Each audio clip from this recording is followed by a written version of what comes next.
रही हैं, इसलिए इसे प्रणय गीत कहा जाता है। भगवान 10 श्लोकों में पूछते हैं तो गोपियां 11 श्लोकों में जवाब दे रही हैं। किमैवं विभोर्हति भवान् गदितुं नृशंसं तं त्याज्य सर्व विषयांस्तव पादमूलम् भक्ता भजस्व दुर्वाग्रहमाजस्मान् देवो यथादिपुरुषो भजते मोक्षम्। गोपियाँ कहती हैं कि हे प्रभु, जब से हम लोग यहाँ पर आई हैं तब से आप उपदेश ही देते जा रहे हैं, लेकिन आपको ये उपदेश देने का कोई भी अधिकार नहीं है, क्योंकि पहली बात तो उपदेश वहाँ दिया जाता है जहाँ पर उपदेश लेने वाला उपदेश के लिए लालायित तो हो, और दूसरी बात यह कि हम तो एक स्त्रियां हैं, ग्वाल बालन हैं, हम लोगों ने पढ़ा लिखा है नहीं, और आप ज्ञान विज्ञान की बातें हमारे सामने करेंगे तो ये हमारे समझ में आता नहीं। और हम तो यहाँ पर आपका भोग लगाने के लिए आई हैं और आप हमसे अनेकों प्रश्न कर रहे हैं। हम आपकी बहात हैं, यहाँ पर बहात शब्द से संबोधित करती हैं, और भगवान को बहात बहुत प्रिय है। जगन्नाथ जी में भी देखो बहात का भोग लगाया जाता है। वैसे भी हर पूजा में खीर भगवान को समर्पित किया जाता है, तो जो बहात है वह भगवान को अतिशय प्रिय है। क्यों?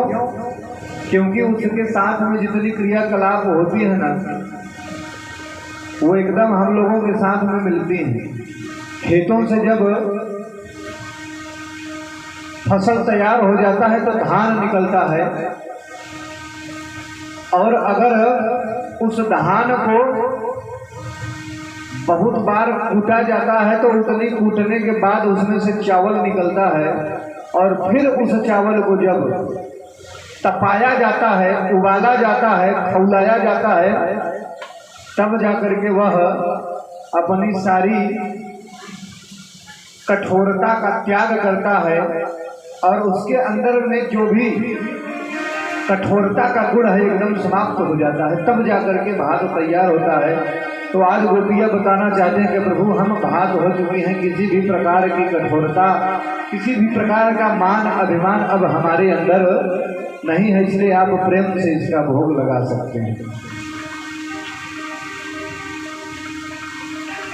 11 श्लोकों में बताते हैं कि प्रभु, आप हमसे पूछ रहे हैं कि पति को छोड़ के आना नहीं चाहिए था, तो हम आपसे पूछते हैं कि अगर कोई स्त्री अपने पति का तस्वीर रख के उसकी पूजा करती हो और उसका पति परदेश हो, और ऐसे ही पूजा के वक्त अगर वास्तविक पति आ जाए और दरवाजा खटखटाए, तो बताइए उसे क्या करना चाहिए? भगवान कहते हैं कि जब वास्तविक पति आ गया है तो फिर फोटो की पूजा करने का कोई मतलब नहीं है। तो गोपियाँ कहती हैं कि प्रभु, जब हमें भी हमारे वास्तविक पति मिल गए हैं, तो आप अब किस पति के पास हमें भेजना चाहते हैं? ऐसे ही 11 श्लोकों में वह भगवान की स्तुति करती हैं और अपने आने का जो विशेष हेतु है बताती हैं।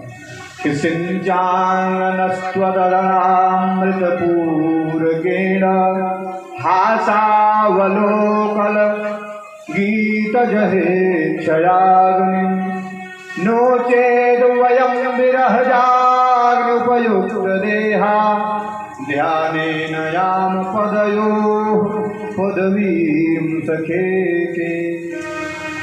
हम तो बस आपके अधरामृत से उस अमृत को ग्रहण करने के लिए लालायित हैं। कौन सा अमृत? अधरामृत। करपात्री जी महाराज कहते हैं कि अधरामृत क्या है? कि धरती इति धरा, अधरा अमृतम। इस धरती को धरा कहते हैं। इस धरा पर जो कुछ भी मिल जाए और इस धरा पर जो अमृत रूप में मिल जाए वह तो है धरामृत। लेकिन धरामृतम न भवति इति अधरामृतम। इस पृथ्वी पर भी जो अमृत न उपलब्ध हो उसे आप ही देने में समर्थ हैं।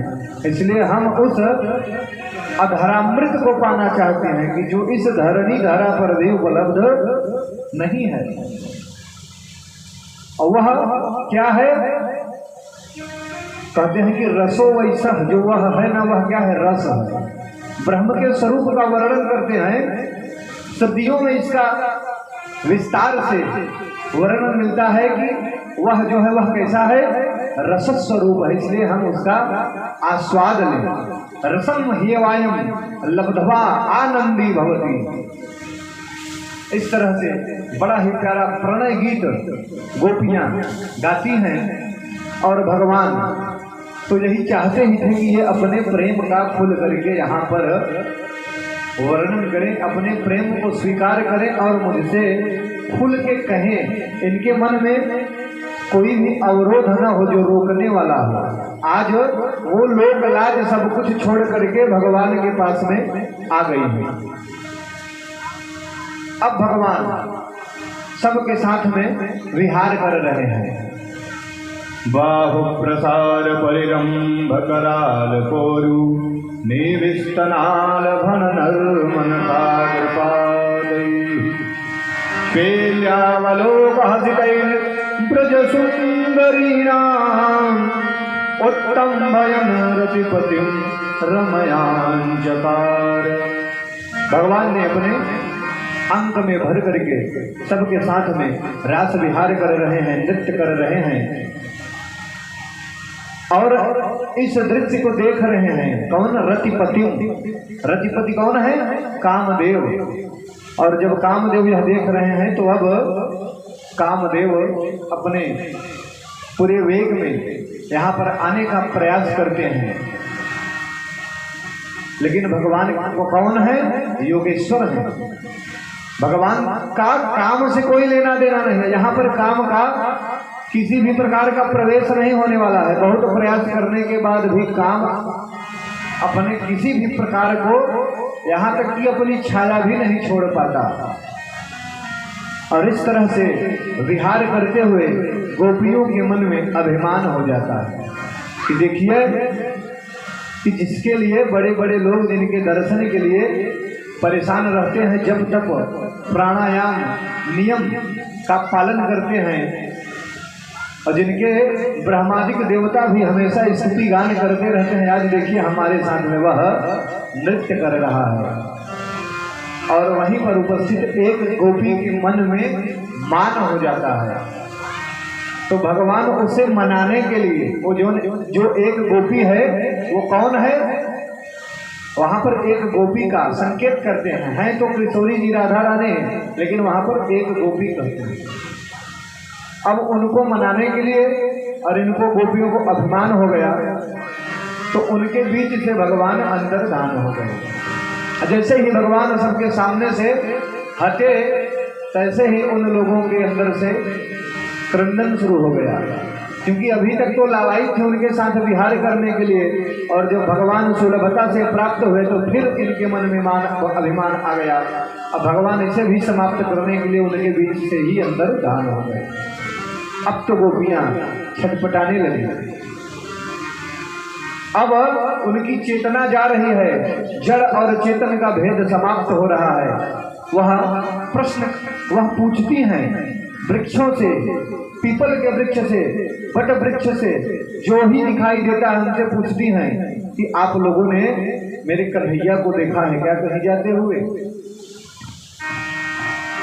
जब कोई जवाब नहीं मिलता है तो उनकी नजर तुलसी पर पड़ जाती है, और जब तुलसी को देखती हैं तो कहती है बहन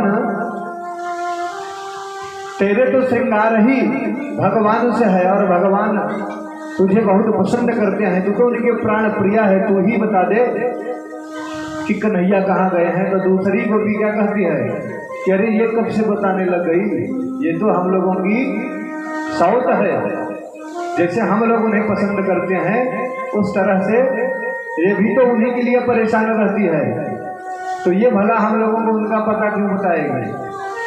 इस तरह से विरह वेदना में पीड़ित गोपियां भगवान को ढूंढने का प्रयास करती हैं। अब जब उनके दिमाग में कुछ नहीं आ रहा है, उनकी चेतना विकृत हो रही है, तो वो कहती हैं कि चलो हम लोग लीला करें। भगवान ने जो भी लीलाएं करी हैं हम वही लीला करते हैं, और जब हम सही सही कर नहीं पाएंगी तो वाकई हमको बताएंगे कि ऐसे नहीं ऐसे होगा और पकड़े जाएंगे। तो फिर तो एक गोपी पूतना बन जाती है और दूसरी गोपी उसे मारती है। फिर एक गोपी गोवर्धन उठाने का अभिनय करती है, और इस तरह से अनेक अभिनय करते करते जब भगवान नहीं आते हैं तो वह रोने लग जाती है। और रोते रोते उन्होंने देखा कि कुछ जगह पर उनके पदचिन्ह दिखाई दे रहे हैं। उन पदचिन्हों को देखा तो उन्हें लगा कि अवश्य ही ये गोविंद के ही पदचिन्ह हैं और वो इधर से ही गए हैं। फिर कुछ दूर जाती हैं तो देखती हैं कि 2 पदचिन्ह दिखाई दे रहे हैं।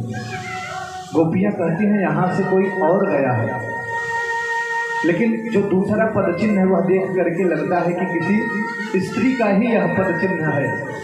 तो उनके मन में क्षोभ भी होता है कि वो कौन सी सौभाग्यशालिनी गोपी है कि हम सबके बीच से भगवान उसे अकेले लेकर के चले गए। उनके मन में ये भाव भी आ रहा है और उसके लिए मन में स्पृहा भी हो रही है कि आखिर वो कौन सी गोपी है। और कुछ दूर जब जाती हैं तो भगवान के पैर धंसे हुए दिखाई देते हैं और एक पदचिन्ह नहीं दिखाई दे रहा। तो गोपियां कल्पना करती हैं कि यहाँ पर वह कन्हैया के कंधे पर चढ़ी है, इसलिए बल ज़्यादा पड़ा है, तो यहाँ पर पैर धंसे हुए मालूम पड़ रहे हैं और दूसरा पदचिन्ह दिखाई नहीं दे रहा है। उनकी स्पृहा बढ़ती जा रही है और जब कुछ आगे जाती हैं तब भगवान राधा रानी के साथ में एक गोपी के साथ में चल रहे हैं। तो फिर वहां पर राधा रानी के मन में भी अब अभिमान आ गया कि मुझे देखिए सब कुछ छोड़कर मेरे साथ में आ गए हैं, मतलब मेरे में कुछ विशेष बात है। इसलिए उन्हें अपने गुण सौंदर्य का मोह हुआ। तो उन्होंने कहा कि कन्हैया अब मुझसे चला नहीं जा रहा। भगवान कहते अच्छा आप थक गई हैं तो मेरे कंधे पर आ जाइए। और जैसे ही वह भगवान के कंधे पर चढ़ने का प्रयास करते हैं भगवान वहाँ से भी अंतर्धान हो जाते हैं। जब वह गोपियाँ आगे बढ़ती हैं तो उस अकेली सखी को पाती हैं और वह भी विलाप कर रही है, रो रही है। अब तो उनके मन में जो उस गोपी के लिए स्पृहा हो रही थी वो स्पृहा समाप्त हो गई और वह सब साथ में मिलकर भगवान को ढूंढने का प्रयास करती हैं। और जब इतने पर भी भगवान नहीं दिखाई देते तो सब लोग अब यमुना के तट पर आ जाते हैं। अभी तक जंगल में ढूंढ रही थी और सब कहते हैं कि चलिए हम सब यमुना पुलिन पर चलते हैं और वहीं से उनको पुकारते हैं, और अगर इस पर भी प्रभु नहीं आए तो हम सब अपने को इस यमुना जी में डुबोकर अपना शरीर त्याग देंगे, क्योंकि शास्त्र कहते हैं कि अंत समय में मरते वक्त हम जिनका स्मरण करें हम भी वही हो जाते हैं। तो इस तरह से नहीं तो मरने के बाद वो हमें अवश्य मिल जाएंगे।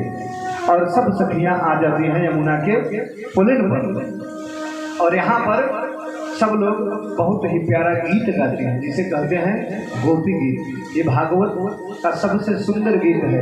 इसका नित्य पाठ किया जाए तो भगवान अवश्य अपनी करुणा उन भक्तों के ऊपर बिखेरते हैं